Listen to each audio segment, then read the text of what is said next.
Guys, like, comment, subscribe, share the video, especially if you love college football as much as I do.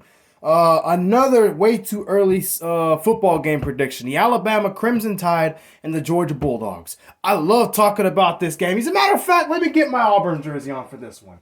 Because you know, when I wear this jersey, for some reason, in big games, in videos, this jersey brings me a lot of attention. And I don't expect this to be any different. Hold on one second. I got this bad boy right here.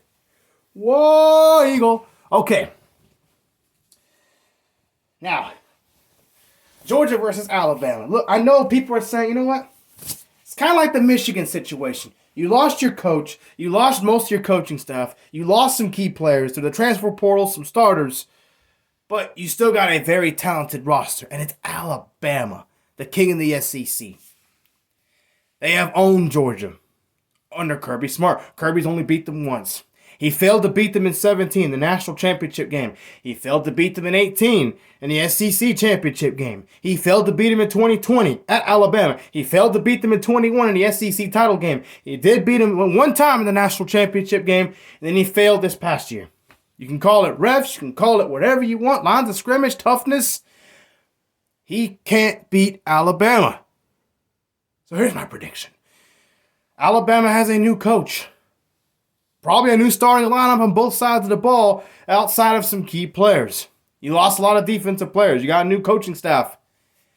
Alabama is still going to beat Georgia. I'll tell you why. Because Kirby Smart cannot beat Alabama to save his skin. He's beat them one time out of several attempts. So if he's lost to them once, twice, 3, 4, he's 1-5 all time against Nick Saban in Alabama. Take away Nick Saban, it's still Alabama. He's 1-5. He's beaten them about 15-20% of the time in his career. Make it 1-6. And I know Georgia's bringing back most of that team. If I had to put money right now, I'm picking Alabama. Alabama owns the SEC.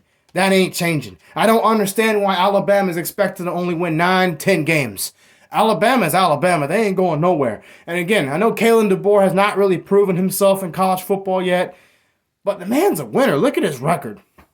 I get it if you're hiring Willie Taggart or anybody else who is known for turning programs around, because he did turn Washington around, yes, but he also didn't lose much outside. Give me Bama to win this game.